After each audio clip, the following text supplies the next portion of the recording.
Okay, do you want me to read through it? Sure. Okay. So the first question was, is this the first Langley Whale Center youth event you've participated in? And we had 14 people who said yes and 8 people who said no. Second question, where are you Zooming with us from today? We had 13 people from Washington State, 1 person from Oregon or California, 1 person from Wyoming or Colorado, 6 people from United States other, and they hopefully typed their state in the chat box, and 1 person from Canada. Third question, how many people are joining our Zoom from your computer screen today? 11 people said they were the only one person, 6 have 2 people, 1 has 3, 2 have 4 people, and 1 person has 5 people on the computer screen. Oh, and 1 even has more than 8. Oh, it might be that classroom again. Yes. Okay, last question. Have you learned about gray whales before? 5 people said yes, looking forward to the review.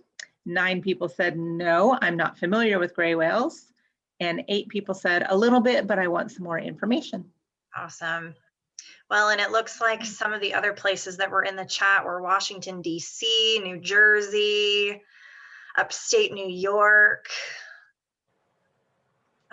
So a lot from the East Coast, Vashon Island and Washington. And then we had one from Australia on here, which is pretty amazing. So welcome to everybody. We're all in crazy different time zones, I guess. So without further ado, I'm going to get us started so that we can try to keep on time here. And as I mentioned in the poll, we're going to be learning about gray whales today. So with everybody being on different levels, some of this might be review for you, but we have a lot of fun stuff in here. So I also wanted to say happy St. Patrick's Day to everybody, however you're celebrating. We have a bunch of people in green. That's what my little 4 leaf clovers are for. Some good luck. So before we jump into gray whales, I want to talk about baleen whales overall and kind of the differences between baleen whales, which are what gray whales are, and toothed whales. So I've got a picture of an orca here. Definitely has teeth in its mouth like we do. They use those teeth to bite prey into smaller sizes before swallowing. And in contrast, our baleen whales have a filter in the top of their mouth, and it's called baleen. So they are actively straining either the water or the mud looking for food. Over on the toothed whale side, males are usually bigger than their female counterparts in those species, but it's the reverse for baleen whales. So females are actually usually bigger than males. Our toothed whales have 1 blowhole in the top of their head that they breathe through. Our baleen whales have 2. Toothed whales don't migrate the way that our baleen whales do. Baleen whales make really long migrations, whereas most of our toothed whales just kind of move about in one specific area, going wherever the food is. So names of the body parts of gray whales. We've got tail flukes, which is pretty much the same across all of our whales and our cetaceans. Each gray whale is going to have unique markings on the underside, and we're going to get back to that in a little bit when we have you guys ID some grays as our activity at the end. They've got pectoral fins, which are on either side of the body there, and they help the animal to steer and to stop when they're swimming through the water. Baleen again, so it's that filter system that they have that hangs down from the top of the jaw. It's made of a substance called keratin, so it's not bone the way that our teeth are. Keratin instead is the same substance that our hair and our fingernails are made out of. So it's strong, but it's still kind of soft and pliable, and that's what they use to filter out their food. We went over the blowholes, but those are at the top of the head there, so there's 2. And then in grays, they have this really interesting dorsal ridge along the back here. So in contrast, if we look at the side of a gray whale and the side of a orca here, the orca is going to have this kind of tall dorsal that comes off of the back in a triangular shape. Whereas our gray whale, if you were to make a fist and kind of look at your knuckles here, that's what the dorsal ridge appears to be. So there's a big knob here and then a couple more knobs on the way down. So no dorsal fin on the gray. Now, as far as size goes, in our adults, they can get up to about 40 feet long on average. And to help put that in perspective for you guys, it's about the size of a school bus and a half if they're about medium size. So think about that. It's probably been a while since anybody has been on a school bus, since we've all been learning from home, but a school bus and a half is pretty big. And they weigh a lot too. So 40 tons, which is about 80,000 pounds on average. Now their calves, when calves are born, can actually be up to 15 feet long, which is pretty big too, if you think about it. In fact, it's so big, it's about the size of some of the smaller sedans that have 4 doors, so a small car. And they weigh about 2,000 pounds when they're born. Now, what about the size of gray whale food and what they eat? So when they're here in Puget Sound, they're looking for ghost shrimp. And these guys are pretty tiny. If you think about it in relation to size, this is a golf tee right here that most golfers put into the ground. They set their ball on top to get that first swing off. And that space in between where the ball rests and the tee meets the ground is about 2 inches. So that's about the size of ghost shrimp that these giant whales that can be up to 40 feet long are eating. And gray whales eat roughly 1,000 pounds of food per day in the summertime when they're eating. So if you think about it, that's a lot of ghost shrimp that these guys are chowing down on. Now, as far as behavior goes, what you might see out on the water, since grays have 2 blowholes, they actually blow that water into a spout when they come up to breathe, and it creates this heart shape, which is pretty cool. So they've got a heart-shaped blow on the surface when you look at it from the right angle. And when they come up to breathe, they might just slowly slip back under the surface. So you would see a little bit of their back where that dorsal ridge is located. If they're in deeper water and they decide to take a deeper dive, they might lift their tail up behind them before diving under the water. There's also fun behavior on the surface like spy hopping, where the whale kind of peeks its head up and around. The eye is right here. We think that whales might do that just to kind of take a look around to see what's going on above the surface of the water. And then we have a breaching behavior where about 2/3 of the whale's body will come out of the water before crashing back down onto the surface and making a splash. The last thing that we see, especially here in Puget Sound when the grays are in, is feeding behavior. And this is kind of what it looks like. So gray whales are bottom feeders. They turn over on their side. And if they're in shallow water, the tip of their tail and their pectoral fin is going to stick out of the water while they use that jaw to start sifting through the sediment. So a lot of times people that don't realize these aren't 2 animals don't know what that whale is doing, or if it's in really shallow water, think that maybe the whale is beaching itself and needs help. When actually around here, that's a pretty normal feeding behavior that we see them do on a daily basis while they're here. And so I wanted to play some calls for you guys. I think most people are probably pretty familiar with what orcas sound like, and grays sound a little bit different, but they make 2 really cool calls. One is known as a bongo drum call, and the other one sounds like a purr. So I'm going to play the bongo call for you guys first.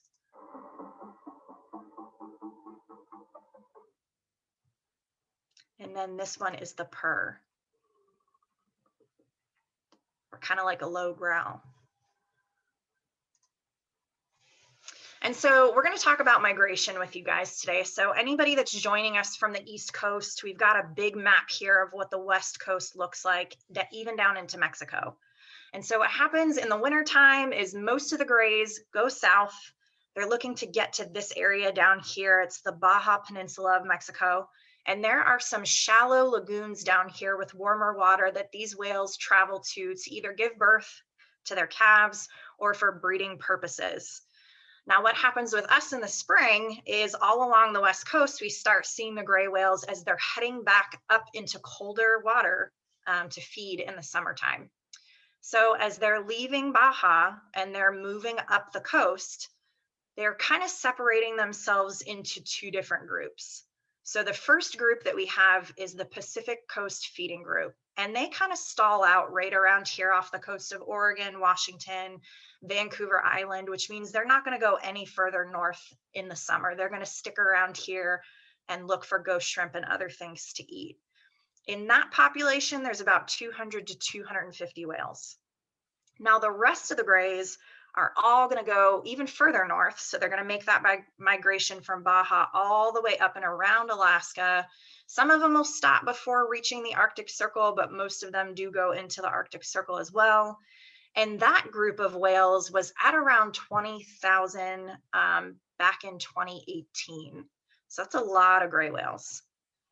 But then what's really cool is I've got this box here around kind of the Puget Sound, the area that we're doing the Zoom from today. And we have a really unique set of gray whales. It's about 12 to 14 of them, known as the Puget Sound Sounders. And they break off of this normal migration and come in the springtime to start feeding before they make it all the way up to the Arctic. So it's really important about these guys is they just stay for a little while. They don't stall out and stay like our Pacific Coast Feeding Group. They are actually Arctic Feeding Group whales. So once they're done feeding with us for a couple of months, they will continue that migration up to the Arctic.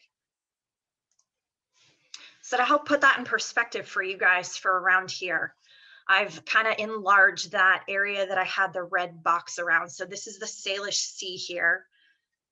And the grays are going to come up the coast of Washington and then make a right-hand turn into the Strait of Juan de Fuca here, which leads to Puget Sound. And this area is the area that they're basically aiming to get to so that they can start feeding with us a little bit in the springtime.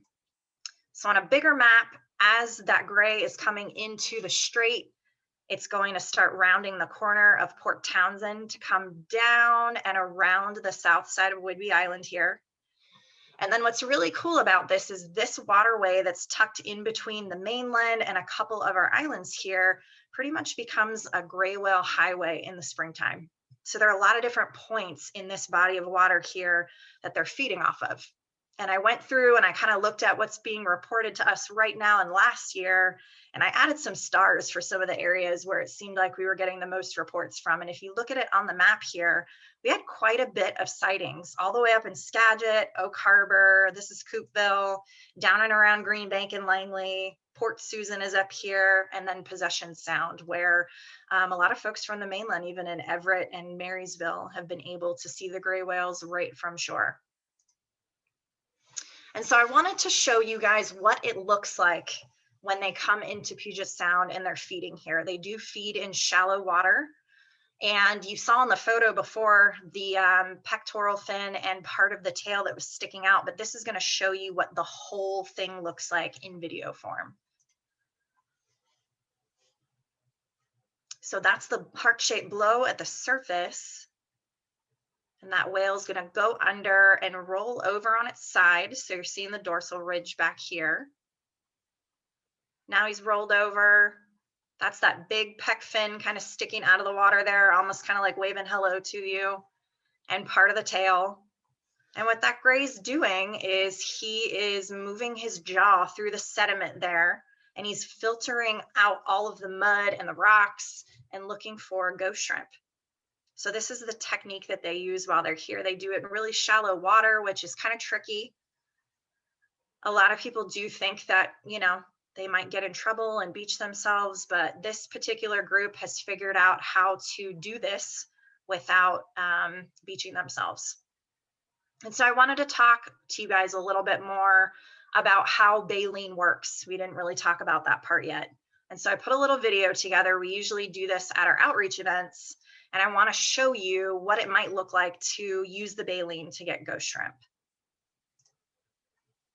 Let's talk about baleen and how gray whales use it. So here I have a piece of gray whale baleen, and you can see it's made up of two different components. We have this really fine hair, which would be on the front side, and then we've got kind of these ridges where the plates come together that create these really magnificent spaces. So gray whales, being bottom feeders and filter feeders, are going to be digging around in the sediment looking for tiny little ghost shrimp, kind of like these guys. And if we think about their baleen as a wide toothed comb, kind of like this, we can show you here how it would look for a gray whale to be digging around in the sediment to try to find those ghost shrimp. So what's happening when I'm using the comb is all of the sediment and the mud and the rocks are falling out of the baleen, but look what stays. Those tiny, juicy little ghost shrimp that they're looking for. So in a nutshell, that's how baleen works.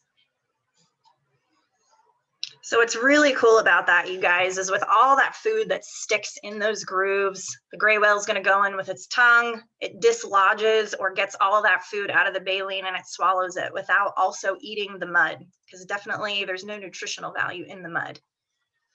So to show you guys just kind of what it looks like after a gray whale has been feeding in a particular area, this picture was taken off of Hidden Beach, which is located on Whidbey, and this is a low tide.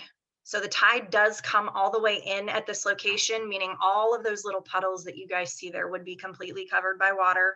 And when it is covered by water, it's deep enough that it gives the gray whales access to these areas to start filtering their food from. When the tide goes out, all these little pools that remain are places that gray whales have been actively feeding. And it's really cool to kind of get out and see these at super low tide. Once they've been here for a little while, we start to understand some of the places that they might be favoring finding food. So we have our sounders as far as recording and research goes. When research began back in 1990, we had 2 gray whales that came in and kind of pioneered the area. And when I say pioneer, it means that they were the ones that were here first. So they kind of discovered this area. They came in looking for food. And they've been coming into Puget Sound pretty much ever since. So one really great thing about grays is, as big baleen whales, most people and most scientists up until this point have kind of thought that unless they're at the birthing lagoons, they're kind of solitary animals and they just do their own thing by themselves. But what's been really fun is over the last 30 or 40 years, we have seen these 2 animals interacting with each other, as well as some of the other sounders interacting with each other while they're here. So that kind of contradicts this idea that maybe they don't form long-term bonds and that they're not friends with each other. Instead, this almost kind of seems like it's a meetup place to grab a quick snack before going back up to the summer feeding grounds, and they're just hanging out with the whales that they've known for almost 40 years now. So this is number 21 and 22, Shackleton and Earhart, and they were named after famous explorers that were the first to be doing what they were doing. So you guys can see them above the water here, and then again feeding. We've got the half of their tail and their pectoral fin out of the water. So these 2 are kind of feeding within the same area as each other. And one of the reasons that we think these gray whales started coming in here back in the 90s was because there was some stress on their food supply. So these guys came in maybe desperate to try to find themselves some food in this long migration that they have to make. So when they're down in the breeding lagoons, they're not eating at all during the winter time when they're down there birthing and nursing and breeding. They make this big long migration. They don't eat anything. And then on their way back up north, a few of them decided they were going to come in here and scope the area out and try to find some food. And so what's going on with our gray whales right now is that gray whales were almost extinct due to whaling. But as soon as whaling became illegal, they recovered beautifully. Now what's happened with their food supply is that they're experiencing what we've called an unusual mortality event. And what that means is over the last 2 or 3 years, we have noticed that there have been a lot of gray whales that have been dying and washing up on beaches. Scientists have been able to kind of get out and do a necropsy, which is doing some exploratory research to try to figure out what caused the whale to die. And what scientists are finding out is that most of the gray whales are washing up with very little stomach contents, and they're very skinny. So it would appear that there's something going on with the gray whale's food right now. So some of the scientists here locally, we have 2 organizations that are doing some research specifically on our sounders right now, since they are in. We have Cascadia Research Collective and SR3. They fly drones with cameras on the bottom of them, and they're trying to take pictures of the whales as they're arriving. And if you notice these two pictures here, they're taken from above. The first one is of number 49 Patch. You guys can see his little patch right down here in the water. That's how he got his name. And when he came in last year around the 19th of March, he was looking pretty thin. So this is a pretty skinny gray whale right here. Not even a month later, when they got out and flew their drone and were able to take some photos of Patch again, same whale. So that's the Patch right there. Look how much bigger he is in the middle here, just from about 4 weeks of feeding around Puget Sound. So what scientists are really looking at right now is in the middle of all of this, it's very possible that the sounders that come in here to feed with us in the spring and make this pit stop, that these ghost shrimp are very important to their survival. They have not seemed to have been as affected by this overall unusual mortality event as the rest of the population so far. So we wanted to give you guys a couple suggestions on how you can help, right? We're always talking about whales that need some help. So some things that you can do in your everyday life is to use less chemicals in your home and in your yard. And one of the reasons is because anything that you use in your home or in your yard can eventually wind up into water sources that flow directly into the Salish Sea. We want to keep the oceans clean and debris free, and recycling is another really great option. So I just mentioned some of the whales that were washing up on beaches. As the scientists were studying what was in their stomach, they were either finding nothing in there, or because gray whales feed along the bottom, as plastic and other junk sinks, those are things that can get into the gray whale's mouth and get swallowed as well. And most of those plastics and components do not break down in gray whale stomachs. So what happens instead is the whale thinks it's full, it's not eating anymore, it's not getting enough nutrition, and that can also cause the gray whale to die too early. So recycling, kind of putting trash where it belongs, cleaning up any garbage that you see, anything even inland where you guys live, folks on the East Coast, if you guys are landlocked, anything near a body of water can be carried into a body of water by rain, by wind, by certain weather. So there's definitely things that you can do in your own environment to try to keep waterways and things like that cleaned up. We always tell everybody walk, ride a bike instead of driving. In normal conditions, we like to ride share if we're trying to go to the same places. That helps cut down pollution to the air that's caused by cars. So that's definitely something that you can do to help with air quality. We always tell everybody, tell a friend about what you learned. There are a lot of people just like you guys before this started that didn't know about grays. Maybe they don't know that they live here in Washington State and that they're right here in our backyards seasonally. And then I have on here report whale sightings, which is something that Katie is going to go over with us in a little bit here. So we will circle back to that one. I did want to mention to you guys one of the reasons that we decided to do the gray whale webinar with you all today is because it's gray whale season for us here in Washington. And so Orca Network does a big Welcome the Whales event. It's usually in April on the weekend. And last year was the first time that we went virtual because of the virus. We decided to keep everybody kind of safe, and because they're not doing big gatherings, that we are going to do this virtually again this year. So one of the fun things about that we're asking everybody to do is to join us 2 Wednesdays from now. So it's March 31st at 3, as if we were going to do another youth Zoom. And we've got some really creative things that we've come up with to help you guys craft some headbands and some baleen yourself and fluke hats and different things that you can dress up as, maybe take your picture and send it over to us so that we can put you in our virtual parade, which we're going to do in PowerPoint form and then eventually put up to YouTube. So the picture on the right there of myself and my husband with orca masks on was kind of our contribution last year. I added our favorite things. My favorite thing is cake, but that's our Welcome the Whales. So that was in our parade last year. And we're just kind of encouraging everybody to find a way to celebrate the return of our sounders this way with us, since we don't have the option to do it otherwise. So if you guys want to craft with us, we are going to do that in 2 Wednesdays. And then if you want to see the whole thing put together and join in some of the other festivities we're going to have virtually, Saturday, April 17th is when we're going to have our big Welcome the Whales. We'll have a few speakers. We will do the parade, and we have a couple other things in store for you guys as well. So I would definitely encourage you to tune in. And before we move on to our activity, I want to go ahead and unmute everybody and ask if anybody has questions about what we learned today.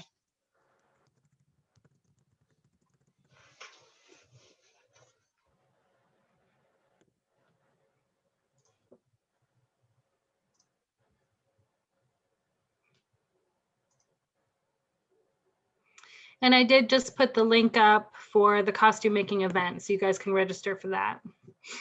Perfect. That's in the chat. All right, so everybody should have the opportunity to take themselves off mute, and I have 2 hands up so far. So I'm going to start with Delia first. You should be able to unmute yourself, but we'll figure out here shortly if you can't. Hi. I was wondering about does the baleen grow like teeth? Like, does it continue to grow? Or do you lose like baleen, like you know how we have 2 sets of teeth? Yeah, and they fall out. I do believe that they can regenerate it. I don't think it's the same concept as ours, like we lose our baby teeth and then get adult teeth. Yeah. I think that they grow that baleen when they're young and keep it, but if anything ever happens to it, I think that it can be replaced. But I have Cindy on, and she really is our gray whale expert. So Cindy, am I wrong when I say that, or? No, you are correct. Okay. They don't have 2 sets. They start out with it really, really tiny when they're babies, and then it continues to grow. So it'll wear down just like your fingernails do, and then it'll keep growing. If they lose like one of those plates all the way up into the gum, it won't grow back. But like when it breaks off at the end, then it continues growing. Yeah. That's a great question. All right, and I have Trenton's hand up. Do you have a question? Yes. Why do whales usually feed at Hidden Beach? Yeah, so that's been a hotspot location for us this year so far. And it's really interesting because every year, at least since I've been here, it seems like it's different. So this year so far, we have been getting a lot of reports of grays from Hidden Beach and on the other side, so across from Hidden Beach on Camino. And it seems like I saw a report earlier today that there were 5 of them down in that area, and they all looked like they were feeding and socializing. So it could just be that that's where the food is right now, and they found it and they're maximizing on that. But they are going to move up and down that bigger body of water I showed you guys on the map and just explore this whole region before they decide to take off and move north. So, but we like having Hidden Beach there. It's a public access point. The water does come all the way up to the beach right there. So at high tide, if they're in the area, they can come in pretty close. Hunter, you have a question? How big can the whales get? The gray whales? Mm-hmm. So they can get up to about 40 feet, maybe a little bit bigger or smaller when they're adults.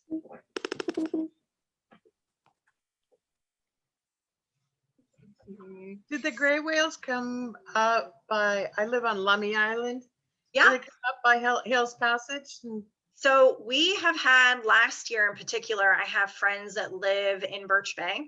Mm-hmm. And we had 2 or 3 of them up off of Point Whitehorn, and they were kind of traveling up and down. We had reports from Bellingham Bay. So I do think that it could be some grays come in, either don't stay in Puget Sound and take the inside passage to keep going north, and we'll get them for a little bit. Or as they're departing Puget Sound, they decide to take the inside up and continue going into Alaska. Because I feel like last year, some of the reports we got were a little later in the season. And then maybe for only like a week or 2 before they weren't seeing them up there anymore. So I'm figuring they have to cruise right by Lummi Island to get up to Birch Bay. So it's totally possible you guys could see them as they're departing the area. Or we do get strays sometimes that are, you know, pioneering new areas or just kind of searching the same way these guys did to find Puget Sound. So yeah, good question. So Amanda, we have one in the chat. Okay. How, when, and where is the best place to see the whales? Yes. So they've been coming a little bit earlier. We think that this unusual mortality event and the fact that their food resources, there's something going on there where they're not getting enough food, is why we had our first sounder actually showed up at the end of January, and he's Little Patch. He's been around for a couple of months now. But I would say in the last 2 weeks, I think we've had the most activity seeing most of our sounders come in. So we have 9 of them here right now. And it depends on kind of where you live, but we do have a big map on Orca Network's website that has different public access points. So if you were to look at that body of water between Whidbey Island and Camino Island, which I can probably pull up again for you guys, I'll show you the stars again one more time. That's definitely something that I would suggest doing so that, oh, I didn't mean to do that. So that you guys can kind of get an idea of the area here.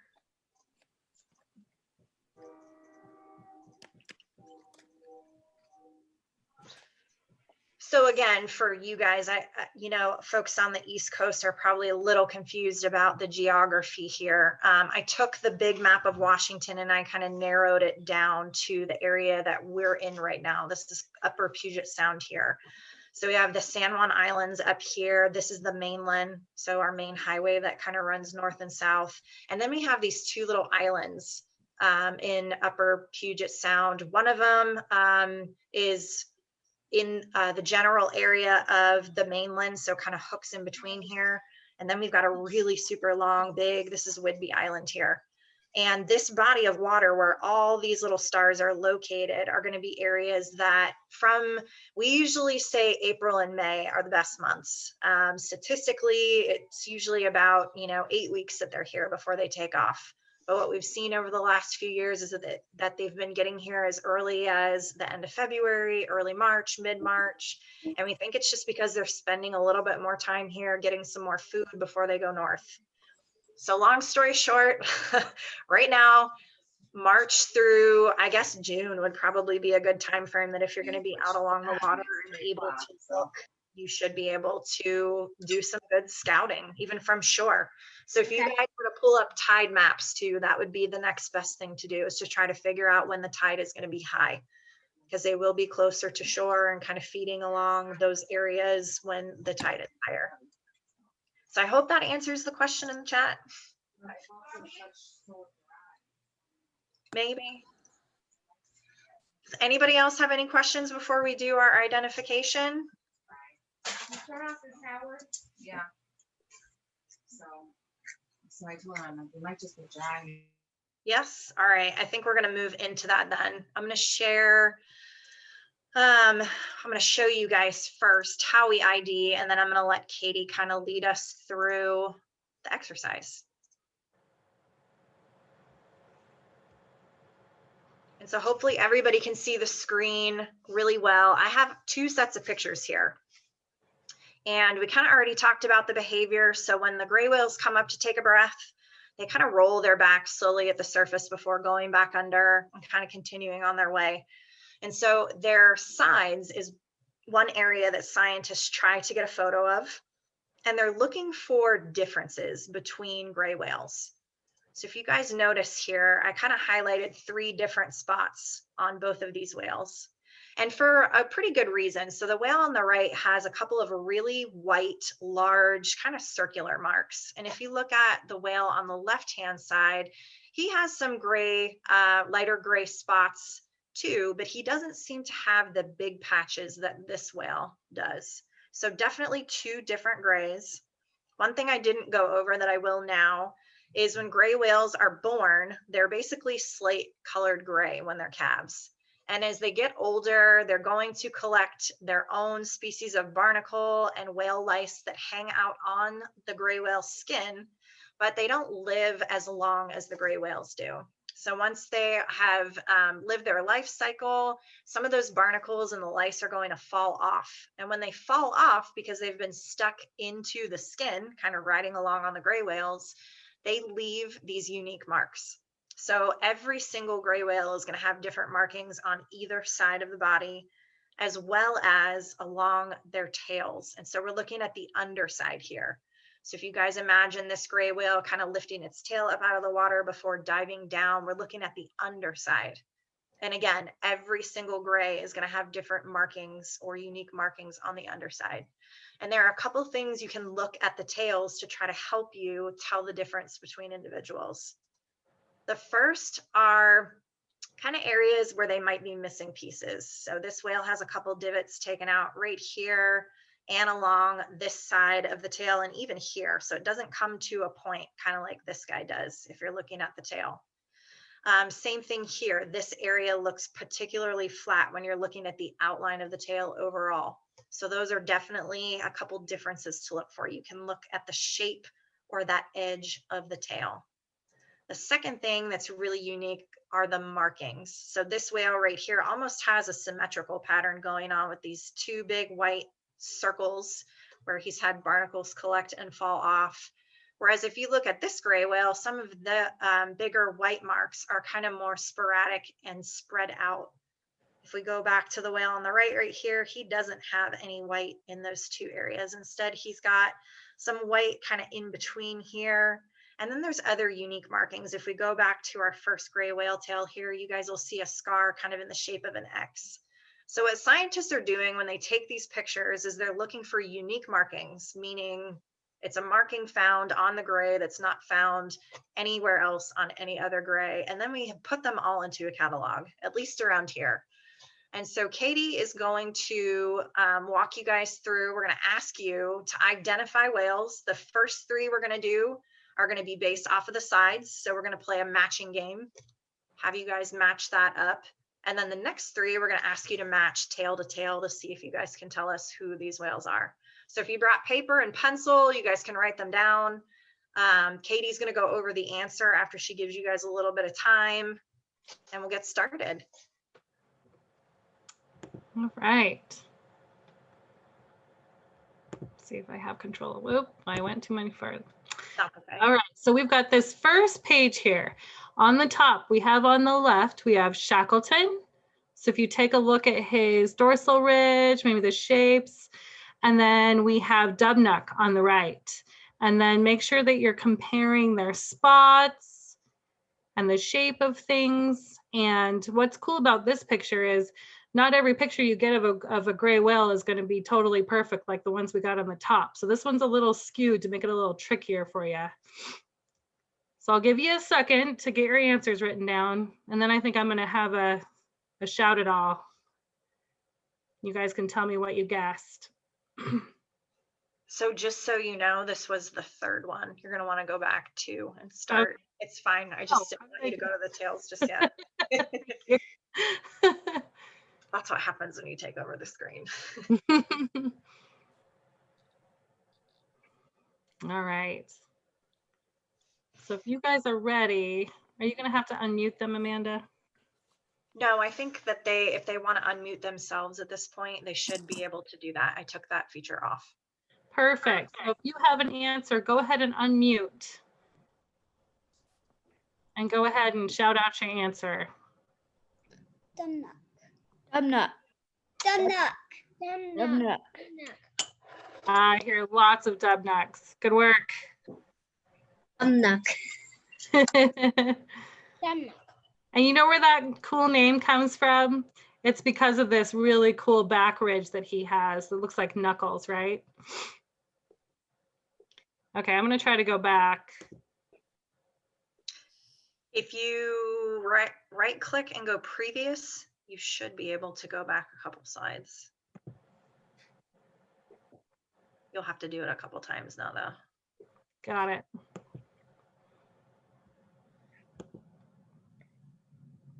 So we're going to skip to the first one. Yes. We'll go back to the second one. We're just making it trickier. It's a challenge. All right, so we're back to the first slide, it looks like. So now we have Dubnuck, so you've gotten a little bit of a secret here. And then on the right, we have Patch. So I'll give you probably just like 10 seconds because I think you got this one. Patch. Patch. Yep, go ahead and guess. Patch. And you guys could probably also guess how Patch got his name.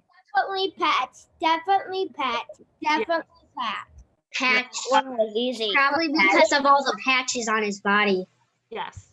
Especially the big one. This big one right here. It looks like Patch because it has the same scar in the same little dot. It has the same scars. It has those 2 scars. You got it, Ed. You guys are already citizen scientists.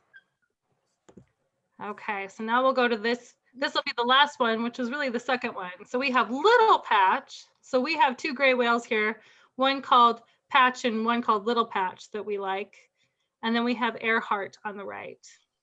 And again, this picture isn't totally straight like the top one, so it could trick you a little. It's definitely Little Patch because it got the same little scar. Yeah. And you can see why Little Patch got his name as well, right? Because he has a little white marking just like Patch, just a much smaller. It's just Side. he's called Little Patch because he got the Little Patch. Got it. You guys are really good at this. And then we Tails are going to be a little trickier though. What was that? The tails are going to be a little trickier though. It is definitely Dubna. Okay, so we're tossing it up a little bit here. So take a moment to think about it. Look at the Definitely Little Patch. Little Patch. Little Patch. Little Patch. And can somebody Little tell me why Patch. they think it's Little Patch? Because it looks like the same, and they have a bunch like next to like where the then starts. There's a bunch of little circles. Earhart and Dubnuck tails are mostly white. You got it. The other picture of the tail that you gotta guess who? It's a picture of when it's gone inside, and the one that has the name underneath it and it's small, it's when it's up. They only could take a picture of when the tail is up and when it's almost in the water because they didn't have any time. Yeah, and that's actually not an easy picture to get when you're watching a gray whale. They don't always dive low enough to show their tails like that. So it's a lucky shot. It might be harder, right, if you were looking at just Earhart and Dubnuck? Yeah. Because it's not as apparent. You might actually have to look at tiny little scrapes and scratches. Yep. Okay, we have another one. So remember shape, coloring,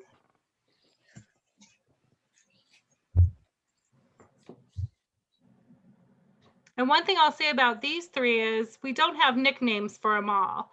So this one in the middle, that's their ID number. Okay. Well, it's definitely CRC.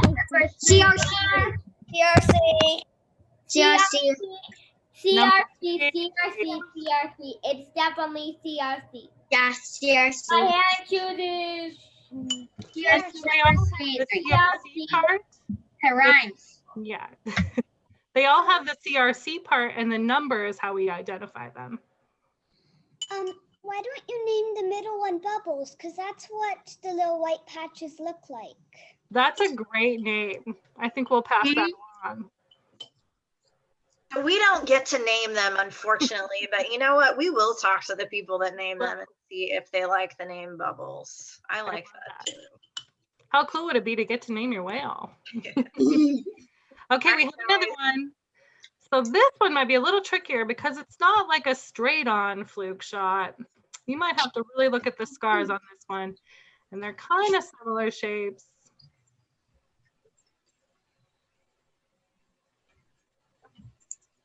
Loose side. Loose here. Loose side. Loose here. Loose side here. It's the same shape and the same scars. This is the match. Cipher. That was a tricky one. Good job, guys. Yeah.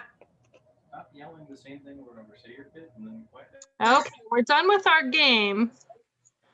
So this last slide, you know what really, really helps the whales and the researchers that study the whales is if you report when you see a whale. But a lot of people are hesitant to make that report because they feel like they don't know enough to make the report.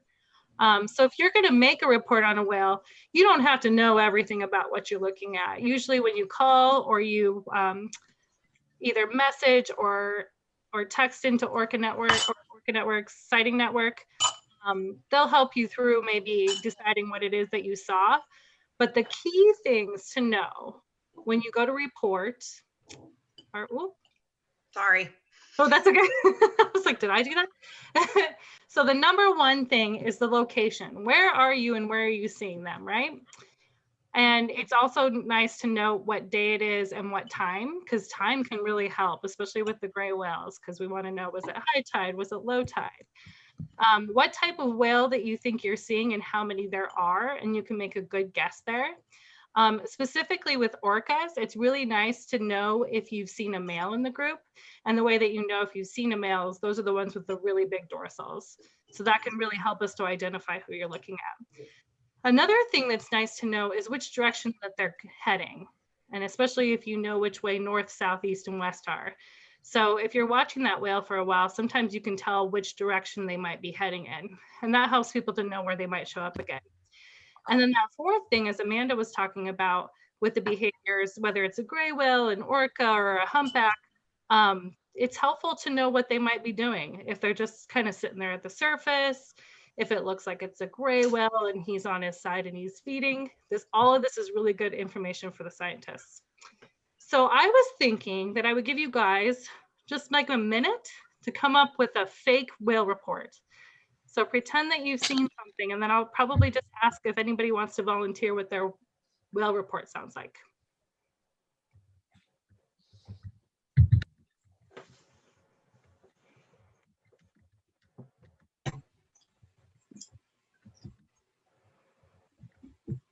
It's actually a real one. Ooh, well, that's even better. They're related to orcas, but they're not whales. Once I saw dolphins, but I didn't know about the report. And I don't know where they were going because they kept going one way and then they go another way. And then, you know, yeah, they keep changing direction. If it was porpoises, that's exactly what they do. And you never know exactly what's going on. And the other thing that I forgot to mention is it's really, really helpful if you can get pictures anytime that you're looking at a whale, just for exactly the thing that we just discovered when we were doing that ID game. Then we can actually look at their flukes and the back of their dorsal ridge, and we can actually figure out which whale it is. You guys are professional gray whale spotters now, though. I think that based on that ID activity, you definitely have it down. We still have some people that think that they shouldn't report because they don't know how to tell the difference between humpbacks, which we get here quite a bit in the summer, and gray whales. And we tell everybody, just tell us, describe what you think you're seeing. We'll help walk you through it. Even if you can only get a picture on your cell phone, sometimes that can help. There are a lot of different people that we can circulate that picture through and your report through, scientists and volunteers that have a lot of experience with what they're looking at on the water, and we can try to get out there and figure out what you saw. A lot of times just by knowing where you were seeing it, we can narrow it down pretty well. So yeah, definitely don't be afraid to make a report. Okay, I'm looking for any volunteers. Are you volunteering, Delia? No, but I have a comment. Yeah. My dad made me and my brother do this Zooniverse thing where you like with different animals and you have to like track. Sometimes there's pictures and you like there's options for where you can locate them. There was one on the sounds of different whales, and so you would have to figure out which whale which whale sound it was, and we had a few gray whales on that. Nice. Were you able to figure it out? Yes. That's awesome. All right, Trenton, are you ready to tell us your whale report, or is this a question? It's a whale report. Awesome. Go for it. I saw a whale, a gray whale, last week on Tuesday, and it was at Hidden Beach. Do you remember anything about the behavior or which way it was going? It looked like it was waving at us, which it had both its back, its, what was it called? Oh, its tail, and one of its flippers sticking out, and it was feeding on some ghost shrimp, it looked like. That's awesome. I think you're 100%. It looked like it was heading, what way was it heading, Dad? North. North. That would have been the perfect whale report right there. That's a lot of good information. Yeah, we actually saw it. That's great. Does anybody else want to try one? Or have a real one they want to report? That was a real one. That's awesome, Trenton.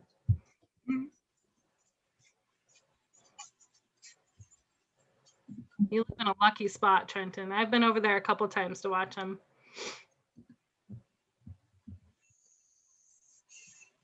Nobody else wants to try? No, I think Amanda got booted off. I'll do a fake one. Go for it. This one's fake. Yeah, I saw a whale at Hidden Beach going west. going west. And did you notice anything about its behavior, or did it have a dorsal fin? It was feeding. It was feeding. It's actually not a real report though. Yeah. And that would be an example of how they would help you figure out what it is. Thank you, Charlie. That was awesome. Anybody else?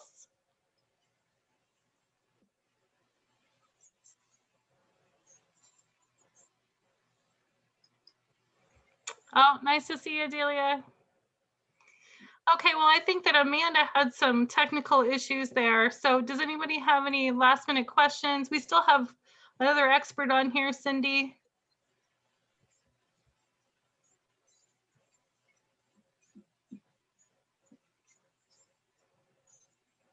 Okay, well, I think we will wrap Oh, up.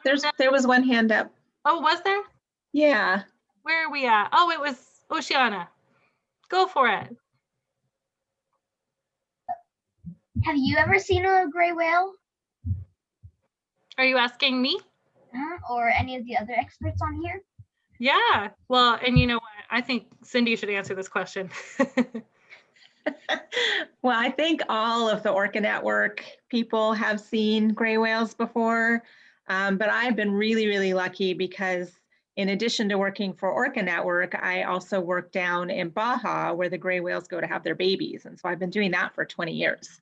So I've had a chance to see lots of gray whales in my life, which makes me really happy.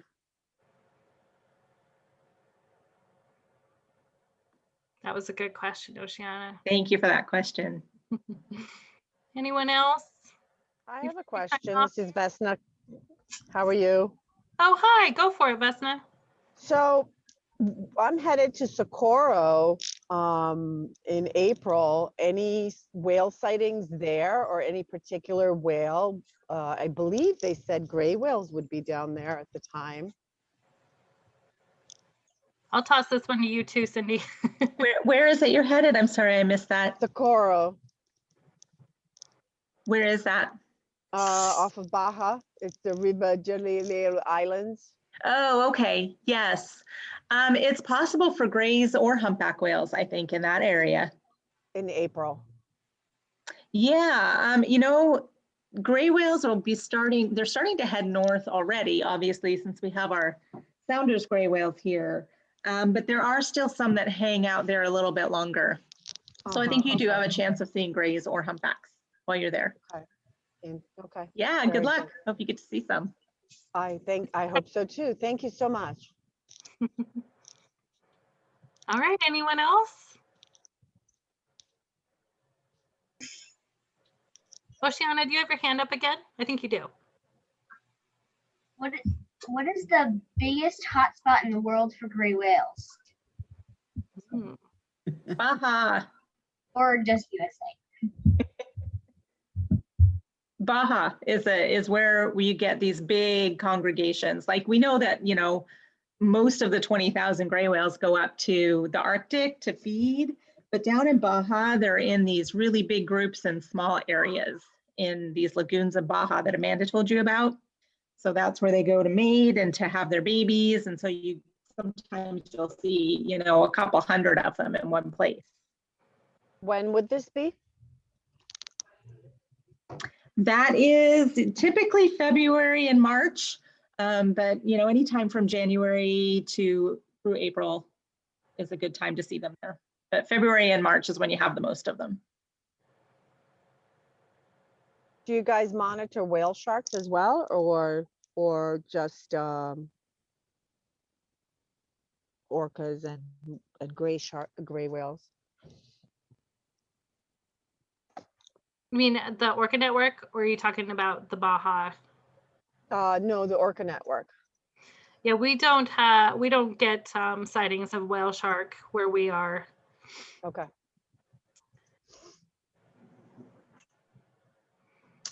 I have a question, Katie. Sure. I'll try to answer. So this is a question for all the kids in the group. You know that whales are mammals, right? And mammals feed milk to their young. So a mother gray whale feeds her baby milk every day. And I want you to guess, does that baby get 1 gallon of milk a day? 2 gallons? 5 gallons? 10 gallons or 50 gallons of milk a day? How many think they get 1 gallon of milk a day? How many think 2? 5. How about 5? How many think it's 5 gallons? 50. 10? 50. How many think 50? 50. Oh, this is a smart group. You're right. 50 gallons of milk a day. Can you imagine that? That's a lot. Wow. Thanks for that, Dan. That was fun. 50 gallons a day. Look at Dominic. Imagine that. Those mama gray whales are hard at work. Does anybody want to guess how much weight a baby gray whale gains in a day? Like how many pounds a day do you think they gain? Think about how much they're eating in a day, right? 50 gallons of milk. I want to guess. Okay, what do you think? 2,000 pounds. 2,000 pounds a day, not quite that much. Well, anybody else want to guess?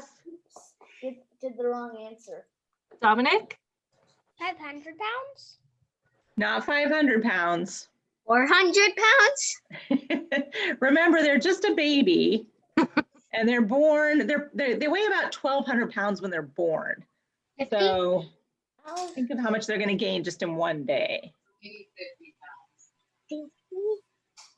Yeah, they can gain 50 pounds a day, which is quite a bit. Imagine if you gained 50 pounds a day. That would be a whole lot of a lot of you.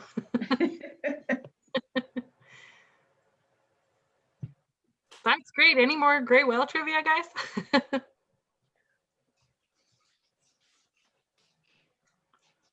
Well, okay. I don't know if we're going to get Amanda back on here. Her internet booted her out. But so another reminder that on the 31st, and I put that link in the chat, we're having a costume making virtual party just like this, only we'll be focusing on making the costumes.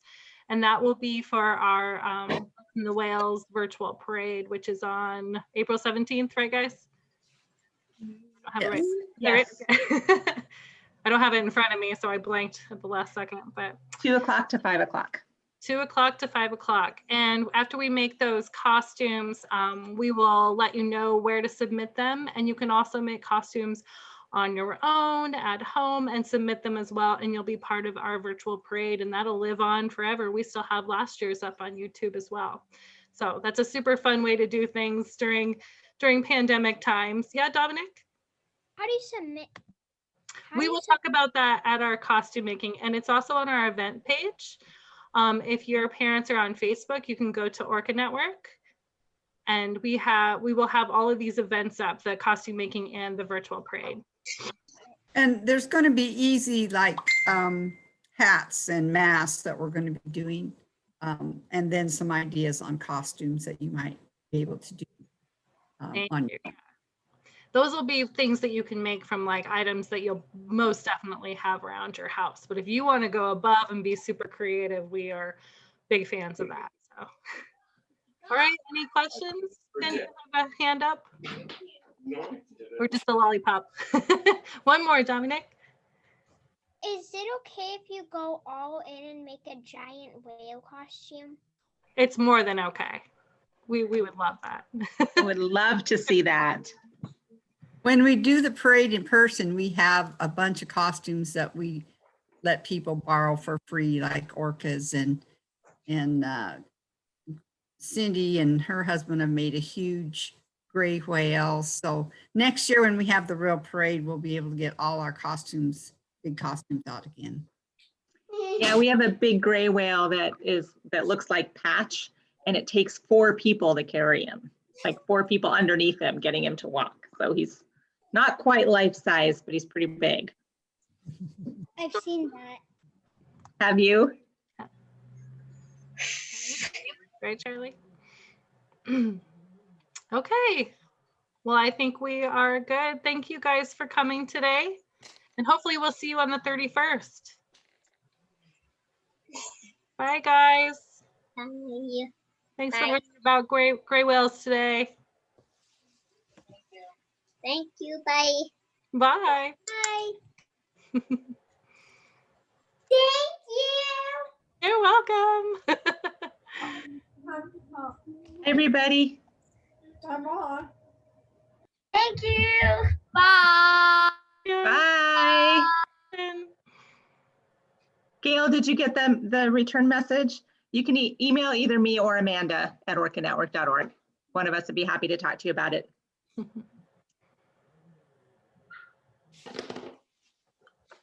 Okay.